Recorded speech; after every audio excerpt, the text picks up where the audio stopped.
Welcome back to Jays Central, the place where we dig deep into everything Toronto Blue Jays and bring you the analysis that actually matters.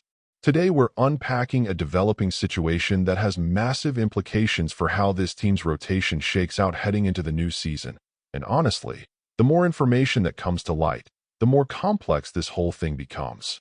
I'm talking about Shane Bieber and his decision to opt into his contract with Toronto rather than testing the free agent waters. When that news first broke, a lot of people were scratching their heads wondering why a former Cy Young winner would pass up the opportunity to cash in on a potentially massive payday.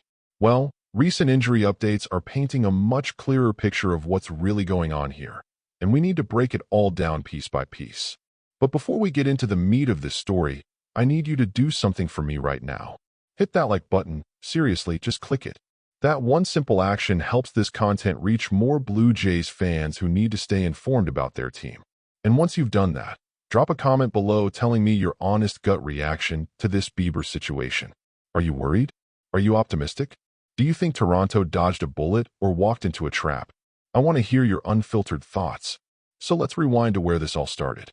After the Blue Jays wrapped up their season with that heartbreaking World Series loss to the Los Angeles Dodgers, the offseason officially kicked off, and everyone started wondering about the future of key players. Shane Bieber had an opt-out clause in his contract, meaning he could choose to become a free agent and explore what other teams might offer him. Given his resume as a former Cy Young Award winner and someone who's been considered one of the elite pitchers in baseball for several years now, conventional wisdom suggested he'd opt out and command a massive multi-year deal worth serious money. That's what stars typically do when they have the chance to maximize their earning potential. But instead, Bieber surprised basically everyone by quickly deciding to stay put with Toronto for another season.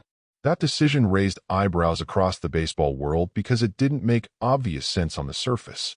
Why would a pitcher of his caliber and pedigree choose to stay on a one-year deal when he could potentially secure long-term financial security elsewhere? Well, new information has emerged that answers that question pretty definitively. According to reporter Mitch Bannon, Bieber is currently dealing with forearm fatigue, and this issue is serious enough that he'll need to delay his ramp-up activities during spring training. What that means in practical terms is that the start of his regular season with the Blue Jays is now legitimately in jeopardy. He might not be ready for opening day, and there's uncertainty about exactly when he'll be able to take the mound in a game that counts. This forearm fatigue strongly suggests that the 30-year-old right-hander still isn't operating at full capacity following his Tommy John surgery, which took place almost 2 years ago at this point. Let me give you some context on Bieber's journey back to the majors because it's important for understanding where we are now. He underwent that Tommy John procedure, which is obviously a major surgery that requires extensive rehabilitation and a lengthy recovery timeline.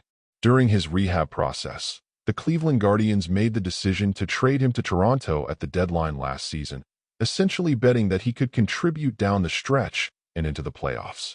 Bieber did eventually make it back to the big leagues and posted what appeared to be respectable numbers on paper. Over 7 starts covering 40.1 innings, he went 4-2 with a 3.57 earned run average and a 1.02 whip. He struck out 37 batters during that span, which works out to less than a strikeout per inning. Now those numbers are certainly solid and show he was capable of being an effective major league starter. However, and this is a crucial point that Blue Jays fans need to understand, those results weren't the dominant, overpowering Shane Bieber that we'd seen in previous seasons when he was winning Cy Youngs and striking out batters at an elite rate. The strikeout numbers in particular stand out as concerning. Bieber built his reputation on missing bats and racking up punch-outs at a rate that few pitchers could match. Getting fewer than 1 strikeout per inning is a significant departure from his normal production and suggests his stuff wasn't quite as sharp as it had been in his prime years. If you're still watching and finding this breakdown valuable, show me some love by hitting that like button again. And I really need to hear from you in the comments section. Tell me this. Do you think Bieber can return to Cy Young form, or are those days behind him? That's not a rhetorical question. I genuinely want your opinion on whether his best baseball is still ahead or in the rearview mirror. Drop your thoughts below, and let's build a real conversation here at Jays Central. When playoff time arrived, things got even more concerning for anyone evaluating Bieber's health and effectiveness. He made 4 postseason starts for Toronto, and the results were decidedly mixed. In 2 of those 4 outings, he failed to complete even 4 innings of work, which is a problem when you're counting on someone to be a frontline starter in October. The inability to pitch deep into games puts enormous strain on the bullpen and limits your strategic options as a manager. Before we continue, I need another round of engagement from everyone watching. Smash that like button if you haven't already, and leave a comment answering this question. Knowing what you know now about his health, are you glad Bieber opted in, or would you rather he had left? Your perspective matters, so don't hold back in the comments. Alright, let's talk about the elephant in the room, Game 7 of the World Series. That was one of the most devastating losses in Blue Jays history, and while a lot of fans immediately pointed fingers at Isaiah Kiner-Falefa for his defensive miscue that became a major storyline, there's another part of that game that doesn't get discussed enough. Shane Bieber was on the mound for Toronto, and while he battled and competed as hard as anyone could ask, he wasn't at his absolute sharpest that night.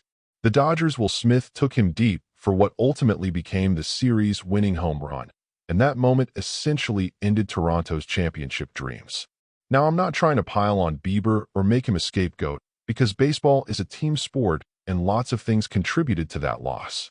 But it's worth acknowledging that he wasn't the dominant force on the mound that you'd ideally want in that situation.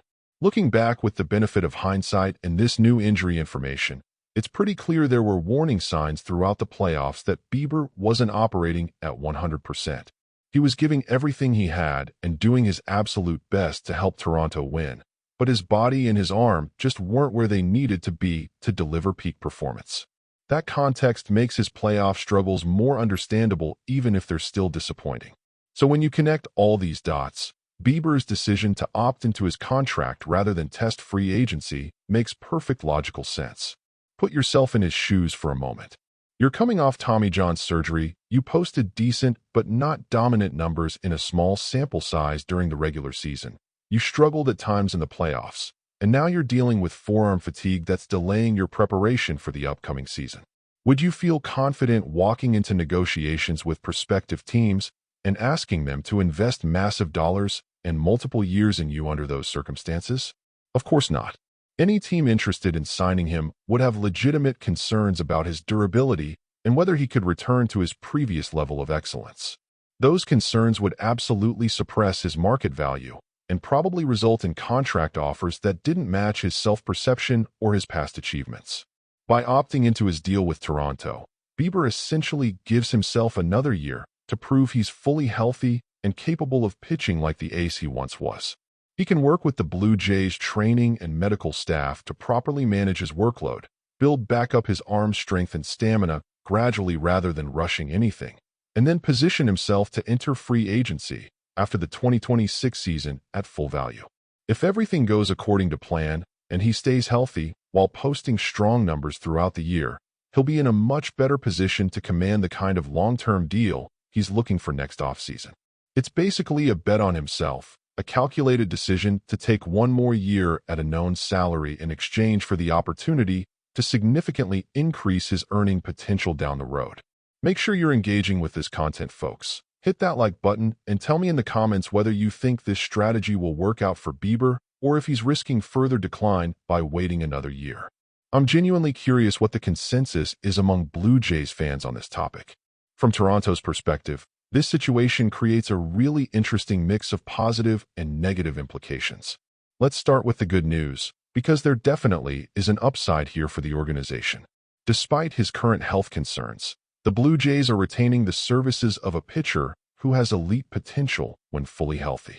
We're talking about a guy who won a Cy Young Award, who's dominated at the highest level of baseball, who has the stuff and the experience to be a true ace at the front of a rotation. Having that caliber of arm on your roster for another season gives Toronto another legitimate chance to compete for a World Series title. If Bieber can get healthy and rediscover even 85 or 90% of his peak form, he instantly becomes one of the most valuable assets on the entire team. The Blue Jays rotation gets significantly better with a healthy Shane Bieber in it, and that improvement could be the difference between an early playoff exit and a deep October run. Plus, since he opted in rather than signing elsewhere, Toronto doesn't have to worry about replacing his spot in the rotation or scrambling to find another quality starter on the free agent market. That certainty and continuity has value, especially when you're trying to build a championship-caliber roster. We're heading into the final section here, but I need one more push of engagement before we wrap everything up. Hit that like button right now if this analysis has been helpful, and drop a comment with your biggest fear about how this Bieber situation could go wrong. What's the worst-case scenario in your mind? Let's talk about it in the comments because I know a lot of you have concerns. Now let's address the obvious concerns and potential downsides of this situation, because pretending they don't exist would be foolish. The most glaring issue is the complete uncertainty around Bieber's health and availability. Nobody knows exactly when he'll get over this forearm fatigue that's currently limiting his activities. Spring training is already underway, and he's not able to ramp up at the same pace as everyone else, which puts him behind schedule right from the start. That delayed timeline means he might miss opening day, might miss the first few weeks of the season, or could potentially deal with setbacks that extend his absence even further.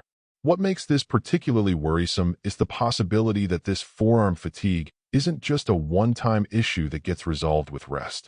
What if it becomes a recurring problem throughout the season? What if every time Bieber tries to increase his workload or push himself a bit harder, that forearm starts barking at him again and forces him back onto the injured list? That kind of chronic issue would be catastrophic for both him personally and for Toronto's rotation depth. The Blue Jays would essentially be operating all season without knowing when or if they'll have access to the version of Bieber they're counting on. There's also the broader question of whether Bieber will ever truly get back to the pitcher he was before Tommy John surgery. The recovery statistics for that procedure have improved dramatically over the years, and many pitchers do return to their previous form eventually. But it's not a guarantee, and the process can take longer than 2 years for some guys. The fact that he's still dealing with arm issues almost 2 full years after the surgery is not a great sign. It suggests the recovery hasn't gone as smoothly as everyone hoped, and there might be lingering effects that prevent him from ever fully recapturing his Cy Young caliber stuff. Let me paint you 2 potential scenarios so you can see the full range of outcomes here. In the optimistic scenario, Bieber takes a few extra weeks to get his arm right, makes his season debut sometime in late April or early May, and gradually builds up his pitch counts over several starts. By midseason, he's throwing 6 or 7 innings regularly. His strikeout rate climbs back toward his career norms, and he becomes a legitimate front-of-the-rotation force for Toronto. The Blue Jays ride his resurgence to another playoff appearance, and this time they finish the job and win the World Series. Bieber then enters free agency with renewed confidence and lands a massive multi-year deal that sets him up financially for the rest of his life. That's the dream scenario that both he and the organization are hoping for. Now here's the pessimistic scenario that keeps Blue Jays management up at night. Bieber's forearm issues persist throughout spring training and into the regular season. He makes a few starts here and there, but keeps getting shut down due to discomfort or fatigue. His velocity never comes back, his command is shaky, and hitters start teeing off on his reduced stuff. He ends up making maybe 15 starts all season with an earned run average over 5, providing basically no value to the team. Toronto's rotation depth gets tested because they can't rely on him, and it contributes to them falling short of their championship goals. Bieber then enters free agency again next year in an even worse position than he was this offseason, ultimately settling for a minor league deal or a heavily incentive-laden contract that pays him a fraction of what he once would have commanded. The truth is probably going to land somewhere between those 2 extremes, but the wide range of possible outcomes creates inherent risk for the Blue Jays organization. They're essentially gambling that Bieber's talent and pedigree are worth the uncertainty and the potential for him to miss significant time or underperform when he is available. For a team with championship aspirations, that's the kind of calculated risk you sometimes have to take. You can't build a World Series roster by only pursuing safe, sure-thing players. Sometimes you have to bet on talent even when there are health question marks, because the potential payoff is so high if things break right. From a roster construction standpoint, Toronto does have some insurance policies in place. They've got other starting pitching options who can step up if Bieber is unavailable for extended periods. Guys like Jose Berrios, who we've discussed in previous videos, can slide up in the rotation and take on a bigger role. Young arms like Trey Yesavage can be stretched out as starters if needed. The organization has shown they're willing to be creative and flexible with their pitching usage, so they're not completely dependent on Bieber being healthy and effective. But there's no question that the team is significantly better with him in the rotation than without him. So his health status will be one of the most important storylines to monitor throughout the entire season. Before you leave, I need you to do two final things for me. First, hit that like button one more time because it genuinely makes a difference in helping this channel grow and reach more Blue Jays fans. Second, and this is crucial, leave a detailed comment below with your complete assessment of this situation. Do you think Toronto made the right move in having Bieber opt in? Should they have encouraged him to explore free agency instead? What would you do if you were running the Blue Jays front office? I read every comment, and I love seeing different perspectives from passionate fans like you. Thanks for tuning into Jays Central, and I'll see you in the next video where we'll continue breaking down everything happening with your Toronto Blue Jays. Don't forget to subscribe if you haven't already, and turn on notifications so you never miss an update. Let's go Blue Jays!